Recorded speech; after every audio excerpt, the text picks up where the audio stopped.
Welcome to the Adventures with Grammy podcast. I am your host, Carolyn Berry. This podcast is for grandparents on the go with their grandchildren and for parents who want to ensure loving relationships across the generations. I welcome your feedback and your input on every episode of the podcast we produce. Please send me an email, carolyn@adventureswithgrammy.com. Now sit back with your favorite beverage and enjoy today's episode.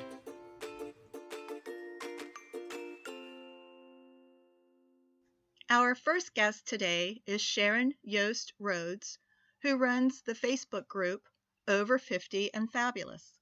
Welcome, Sharon, to the Adventures with Grammy podcast. Thank you so much, Carolyn. I'm happy to be here. As a member of the Over 50 and Fabulous Facebook group, I find that your messages are very uplifting, and just when I need a boost, there's the right message. We all need to help each other. Just remember to be grateful and to focus on the positives. And in doing that, it uplifts us all. So that's totally the reason that I created that group. It's been one of best blessings.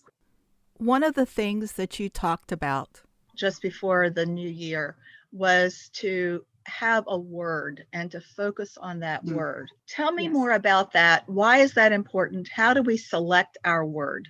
This is something I started years ago, and toward the end of every calendar year, I just take the time, usually between the two holidays, Christmas and New Year's, to reflect and to just pause and think about what has passed, and then to get ready for what's ahead.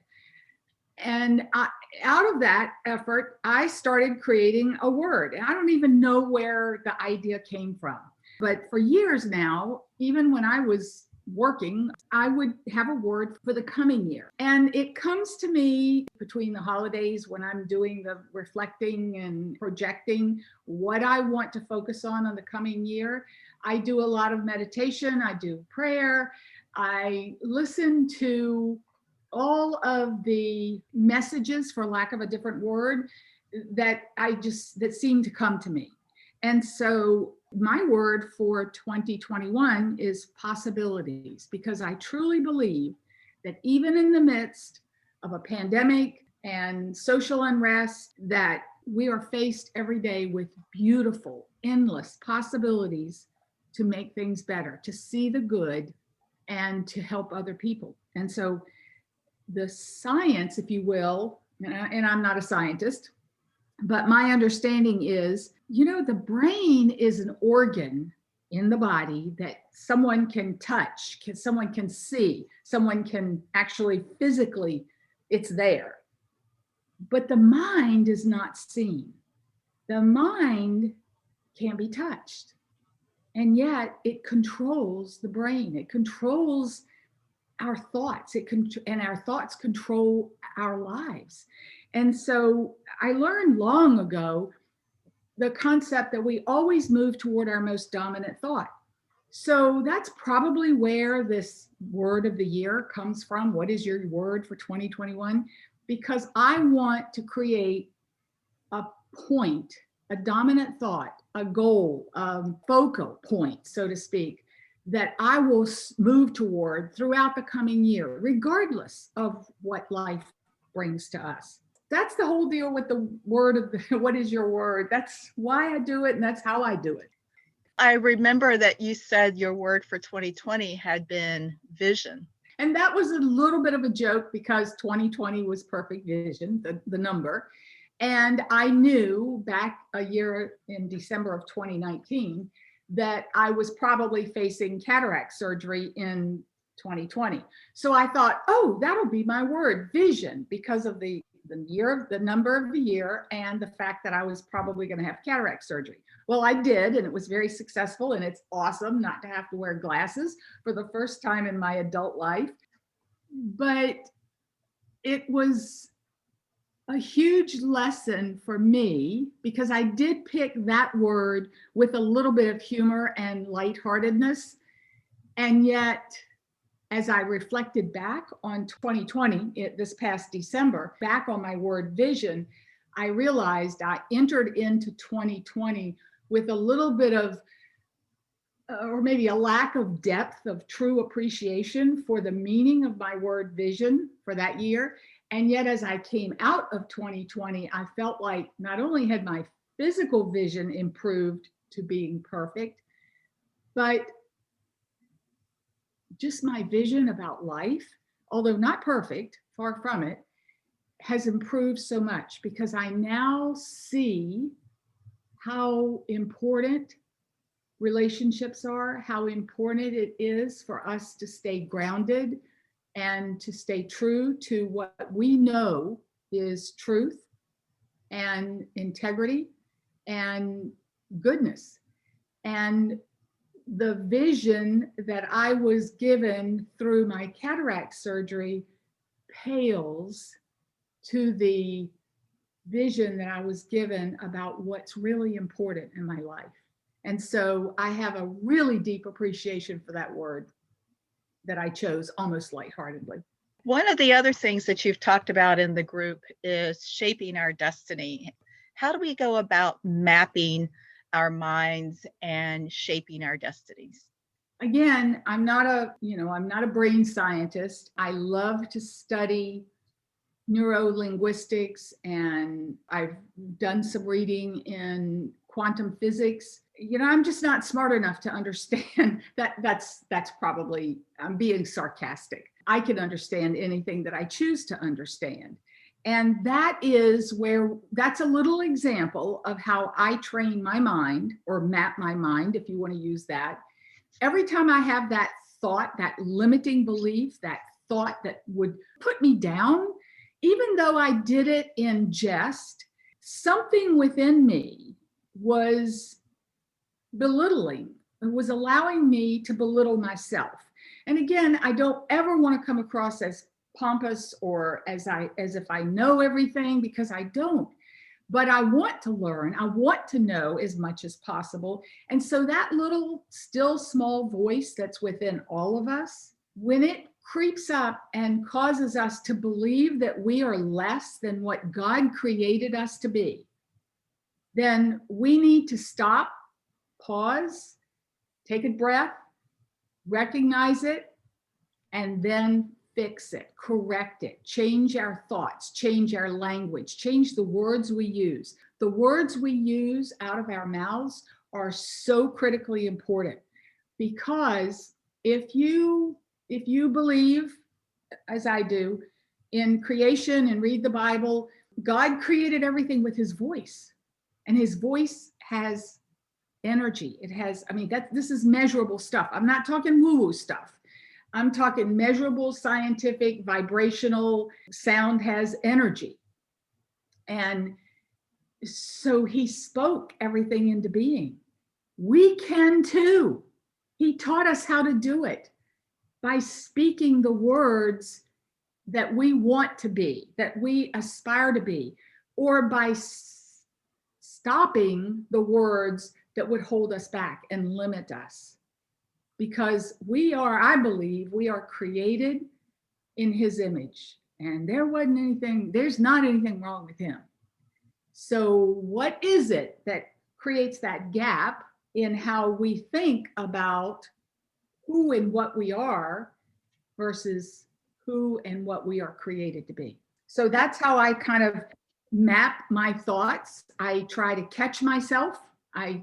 And when that still small voice starts pulling me down, it's like, let me rephrase that. Let me think about this differently, because truly our mind controls our brain.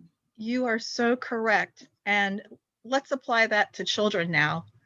The things that we say to our grandchildren will help shape them and help them map their own thoughts. So must say positive things to them and not fill their brains with negative thoughts and negative words. First and foremost, I believe that we need to accept them. And we have a little bit of grace there, because when we are parents and we see our children, we have that full pack of responsibility to bring them up in the right way. And so sometimes we get so focused on that we forget to step back and let them be who they're created to be. I know I did that with my children. And fortunately, in spite of all that, my children grew up to be healthy, happy, successful adult. I have 3 sons, adult men.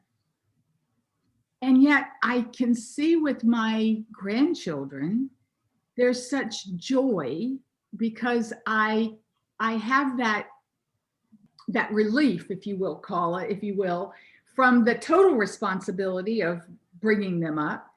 And I can have a lot of fun. And so I see that really as my job to help the parents make it a little bit more fun. They have their job and I have my job. And maybe I'm not always totally fun, but sometimes I know I always think back to my grandmothers, all of my grandparents, but particularly my 2 grandmothers were so instrumental in my development and who I am today. And so a lot of times I will see a situation developing with my children and my grandchildren and just kind of watch. And then I'll remember something that happened that one of my grandmothers said or did, and how I remember how it affected me in a positive way. And I draw upon that because it is so important that we accept them. Everybody, every one of us is created a unique human being, and accept them as they are created, and then give them the love and the grace and the space to figure out who they are. And I agree with you. It's so important. In wrapping up this segment, what is one piece of advice that you can give our listeners on taking a holistic approach to making sure they're healthy, and how can they help ensure that their grandchildren have this healthy mindset?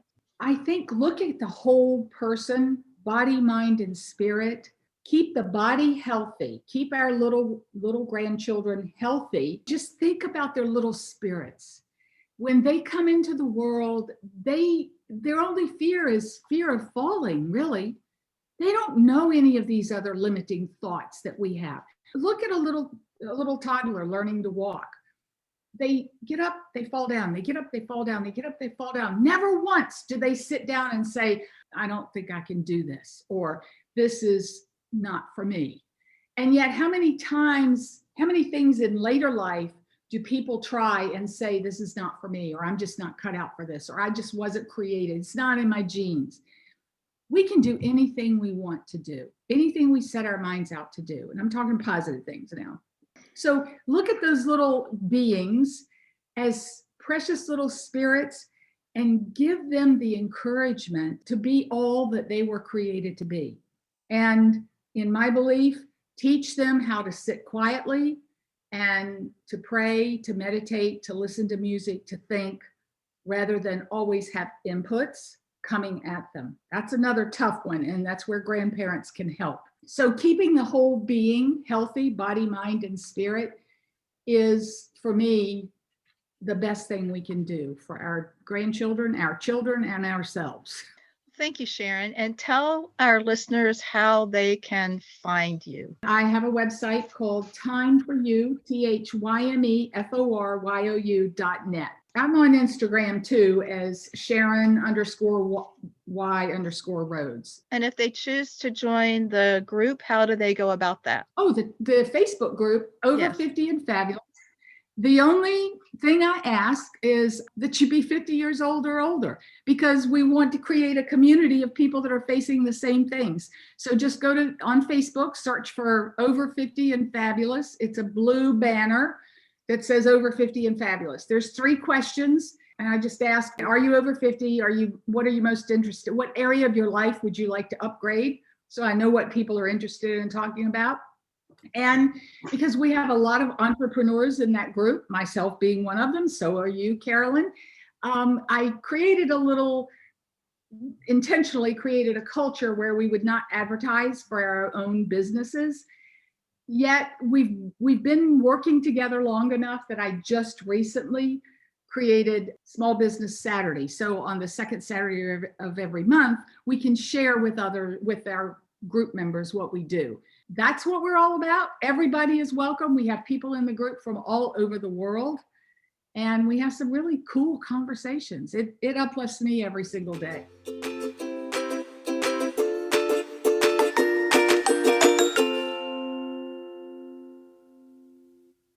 Our next guest is Carrie Kleppen Wynn, the author of the children's book, Listen, Different is Good. This book is about Brady, the Greyhound who finds his superpower. Welcome, Carrie. Hi, Carolyn. Thanks for having me on today. I'm really glad you could join us. Tell us a bit about Brady, the Greyhound. He is not necessarily a rescue greyhound because in his case, he was at a track, but he never raced. He had no desire in racing, so he was very young when we got him.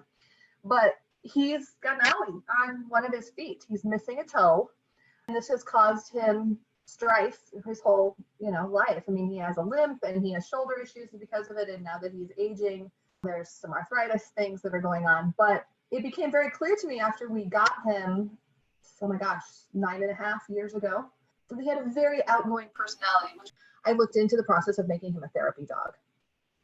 And boy, everything just fell into place because he was absolutely in his heyday as a therapy dog. And we met great people in that process of other therapy dogs and other therapy dog handlers and kids in libraries, kids in schools. And so it just opened up a whole new world to me that I didn't even know existed. And because of that, honestly, is how I ended up kind of getting to where I was and writing this book. What prompted you to actually write it? What was the one thing that you can point to? I had a panic attack. Not even kidding. I had a panic attack, and I was sitting in church in my choir robe in a choir loft in front of a congregation of people, and I could not escape and get away to, resolve the panic attack. And so I had to sit in it and try to occupy myself. And I had kind of an idea several days prior, thanks to one of my fellow pet therapy friends who had also written a children's book, it turned out. And he had planted a little seed that I had not really realized. And in the course of the 20-minute sermon, and I literally scratched out the whole idea of Brady, our therapy dog, who has all of these things that are very unique only to him, and how some people could consider those detriments, but how in his case he has made them, positives. And so I scratched it all out on the back of my church bulletin. Can you walk us through a few of the adventures that you've had with him? People assume that they can run really, really fast, which means they're really, really hyper. But the truth of the matter is they sleep 20 hours a day and they prefer to be on your couch. So a lot of his adventures include napping until we became a therapy dog. And in the course of becoming a therapy dog, he basically gets to do his favorite thing, which is get in the car. He loves to get in the car and go for car rides. In fact, we have to be very careful in our house not to leave the door to the garage open, because if you pull in and the door is open and you're unloading the groceries, he'll just go get in the back of the car. Whether the groceries are in or not, he'll just go get in the back of the car. So, we started with this process of learning his manners and then certifying him as a therapy dog. And those adventures have been incredible because we have gone to libraries in other states. We have gone to nursing home facilities. I've taken him back home to where my parents live in South Dakota, and we've done visits, and we've been able to connect with people in different ways, number one, but also in ways that I never would have connected with or had reason to connect with before. And what about his adventures with the book? So the adventures with the book, so he is a brindle greyhound, which basically means he has stripes. And every person of every age, everywhere that we meet, will say to me, that dog looks like a tiger. And they're not wrong, because he does look like a tiger. But it's just funny how kids will say it and old people will say it and our next door neighbor will say it. And, it's that's one thing that I was like, yep, tigers are cats. He's a dog. Yes, he has stripes, but he is not a cat, and it's just one of those silly things. And so part of the story of his book is him struggling with his own identity, and how can a dog with stripes that looks like a cat still be a dog? And he is a greyhound, so he's supposed to run fast, but he has no desire to run fast. And he never raced, and other greyhounds race. So what's wrong with him in that regard? So he's failed at racing, and he looks like another kind of animal, and people mistake him for all these other kinds of animals. And it makes him sad. It makes him depressed, as it will, because he's got this funny looking foot because he had this injury. Some people could take all of those things and lament their differentness and become the victim. But, in our case, we have chosen to embrace all of those differences, to find the good in all of those differences, and understand that our superpower actually lies within those differences.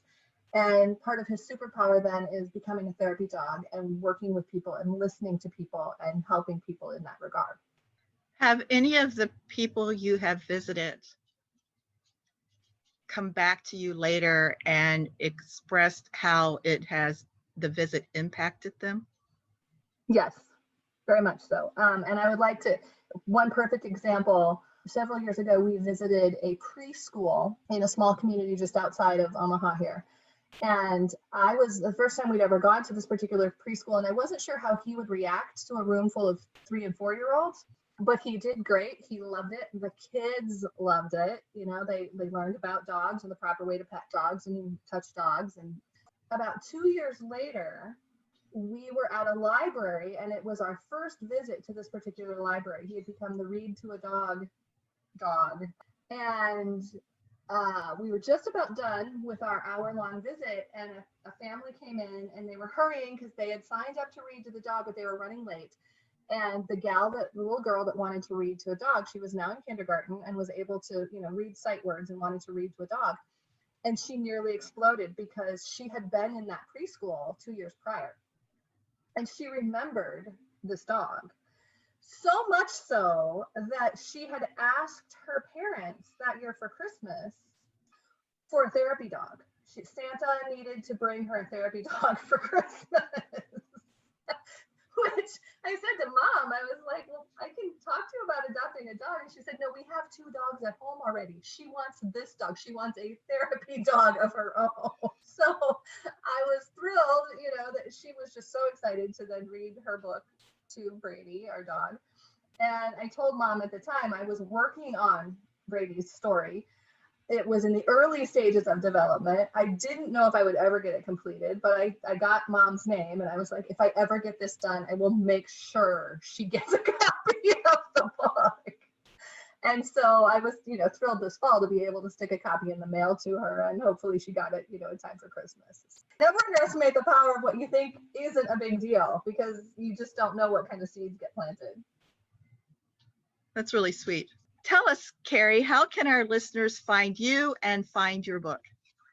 So our dog's name is Brady, BradyTheTherapyDog.com. You can buy copies of our book there. You can also see a myriad of pictures of Brady at work with kids and seniors and his career as a therapy dog. And then Brady has a fan page on Facebook as well, the same name, Brady the Therapy Dog, all caps, all one word. So there's a fan page on Facebook that you can follow as well. And, that's a little more up to date day to day. And we post pictures of, some of his daily life and his daily activities, as well as some of his work, because right now as a therapy dog, he's kind of unemployed in this whole pandemic situation. He literally hasn't gone to work since February of last year because, we can't get into hospitals or nursing homes or schools or any of those kind of things.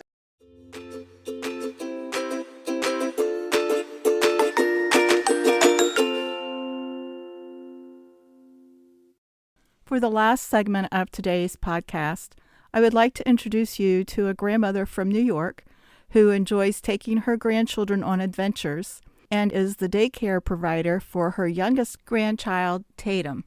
Welcome to Adventures with Grammy podcast, and give us a little information about yourself. My name is Rafaela DeSola, also known as Grandma Ray Ray. My husband passed away, and I moved in with my daughter and my son-in-law, Scott. I am a grandma of 5 grandsons and 1 granddaughter. My youngest being Tatum Michael, who is now 26 months, which I take care of in the daytime, while my daughter and my son-in-law, they work from home. So it's good to know that they're here in the house with me, even though they're upstairs working. I love to go on adventures.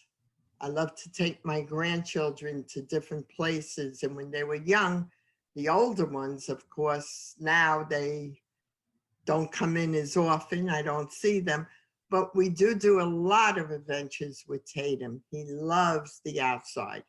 And it's just amazing how many beautiful places we have here in New York City that you can go to, different parks that are one more beautiful than the other. Sometimes Scott and Cordy love to take Tatum, not only in parks that you have your slides and your swings, but where there's nature, where he could see birds, and I'd love to see the expressions on his face and how he'll go running after a bird or a squirrel, or how he loves just picking up sticks and looking at them and saying, oh, we show him, well, Tatum, this is a small branch and this is a bigger branch. And this comes from a different tree, and we show him the trees. And he just gets so amazed at everything. And just seeing him with having this kind of interest at the age of 2 it's just amazes me. Looking at these things through a 2-year-old's eyes now instead of my own. So it's really a great adventure every day being with him. Tatum is lucky to have you as a caretaker, but at 82 years old, even with the parents working upstairs, that still has to be kind of tiring for you. It is very busy day. It's a very, very busy day, but it's a very joyful day for me. It is tiresome, but like I said, it is very, at the end of the day, I feel I didn't sit in a chair all day and do nothing. I feel like I'm accomplishing something. I'm helping my daughter and my son-in-law in the best way possible. And at the same time, it's something that I'm doing that I'm really enjoying. It's not that I'm going out to work and, oh, well, let me put in my 8 hours and get home. I put in a wonderful 8 hours a day. They do come down and it breaks it up a little bit, even if it's for 5 minutes that they come down. It's good for Tatum to see them. How are you taking care of yourself so that you can be there for Tatum? We eat very healthy here. My son-in-law does a lot of cooking. He's a great cook. And my daughter, she's always with the vitamins and making sure that I'm taking my shakes and, eating healthy. So as far as eating wise, they have me on a very healthy way of eating. And I get my sleep. I take my vitamins in the daytime. Thank God, I am very lucky. I don't have any serious issues. A lot of families are going back to the way life used to be with multi-generational families, and you certainly fall into that category. And tell us about how that came to be. I didn't have a grandma growing up. I had no grandma, so I missed out on that. But I did have a wonderful, wonderful mother. And I know I learned being a grandma from her, because we lived in a house on Douglas Street, South Brooklyn, and it was my grandfather's house. Also, not only did we live there as a family, I have a brother and a sister, and my mother and my father, we had one apartment, and my aunt and my grandfather lived in the other apartment. I had another aunt across the street, another aunt and uncle around the corner. So our house was always full with family. And I always say the generation of today really don't know what that was. And I feel they missed out on a lot because it just brought us all together. I mean, we were around our dinner table all together. Weekends, everybody was there because they were coming to see Grandpa. So that was Grandpa's house. And I feel that that's what I keep with me.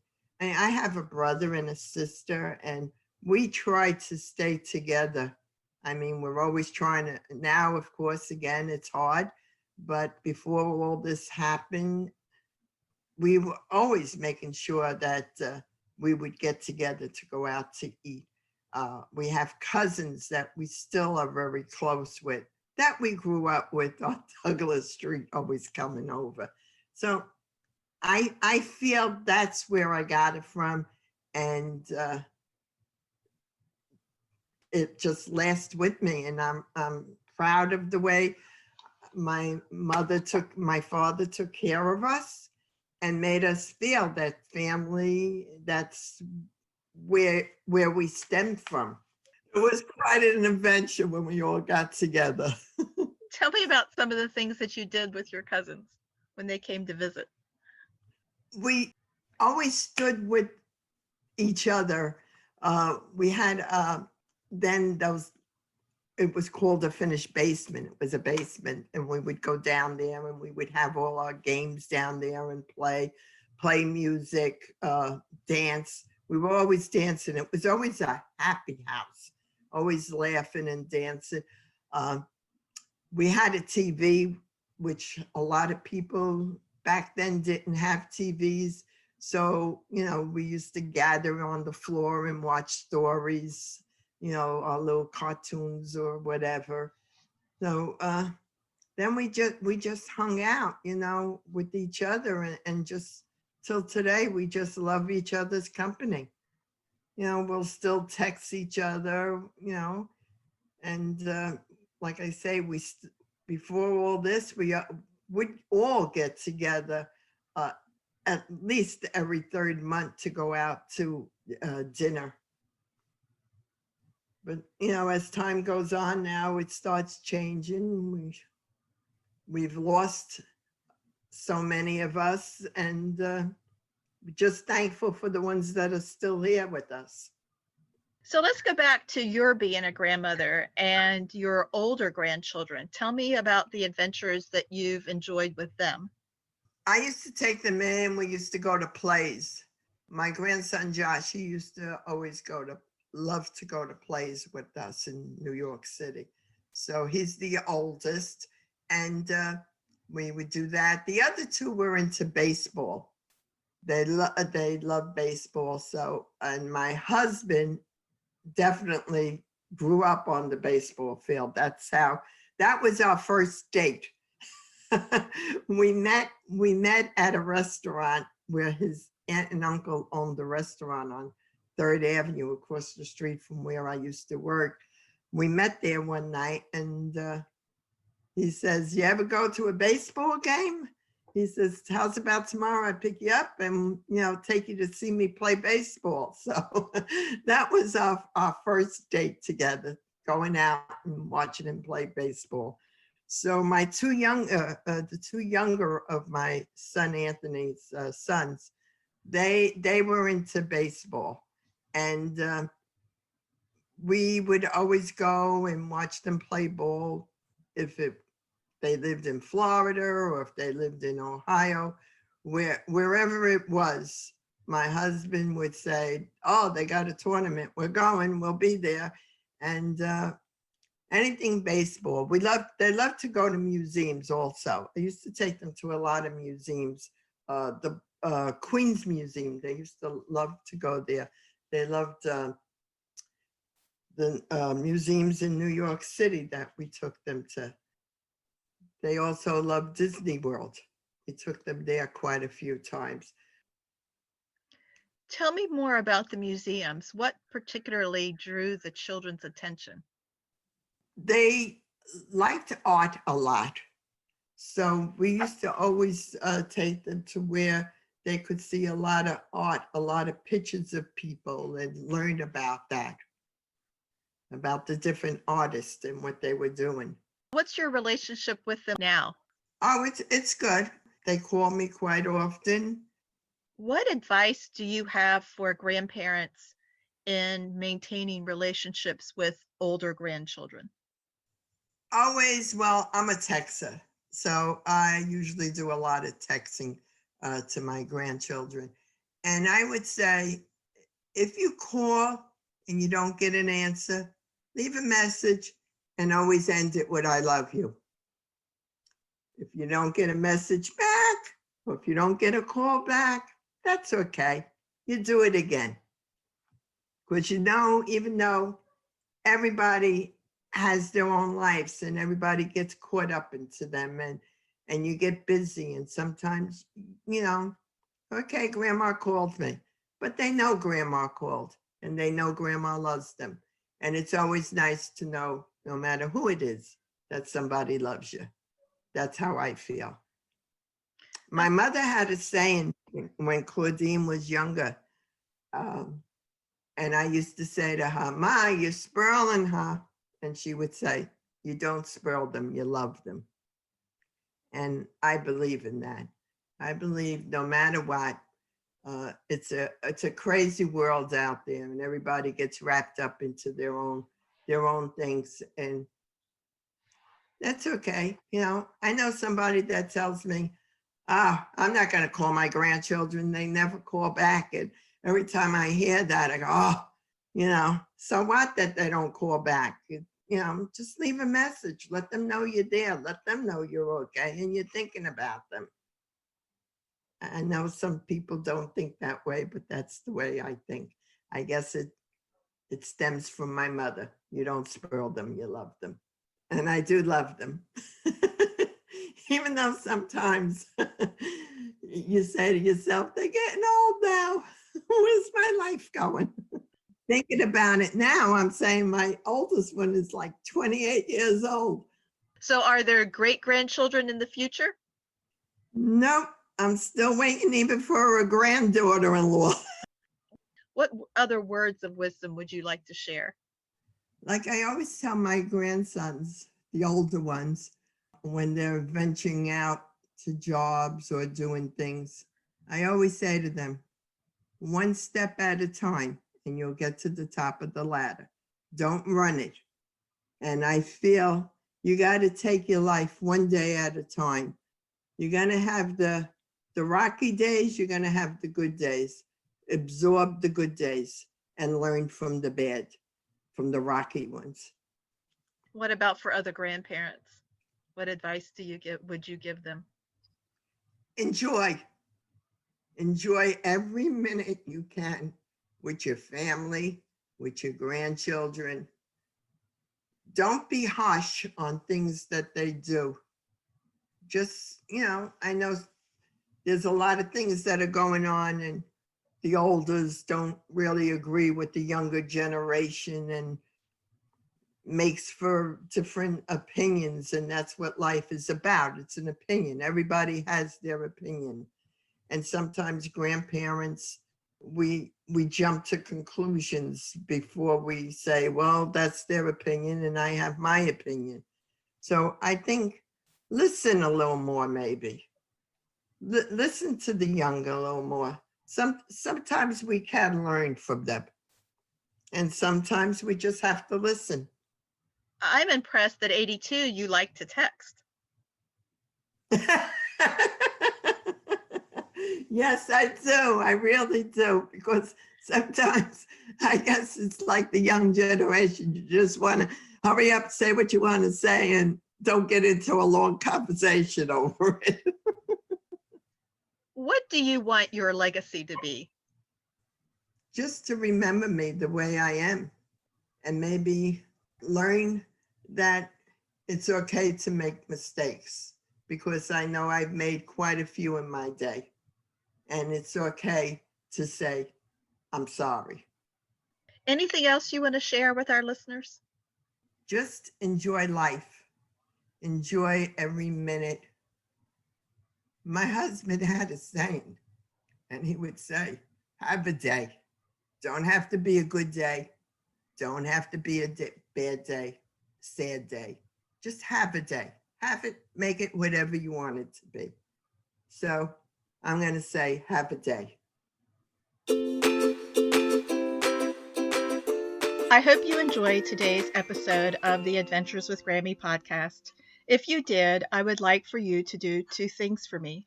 1, hit the subscribe button so that you don't miss any episodes of the podcast, and ask your family members and friends to do the same. The second thing is to visit the website, adventureswithgrammy.com, and look on the menu bar and click on the link Newsletter Sign Up. That will give you access to my monthly newsletter. Also, ask your family members and friends if they will sign up too. Please feel free to contact me, Carolyn at adventureswithgrammy.com, with any comments or suggestions.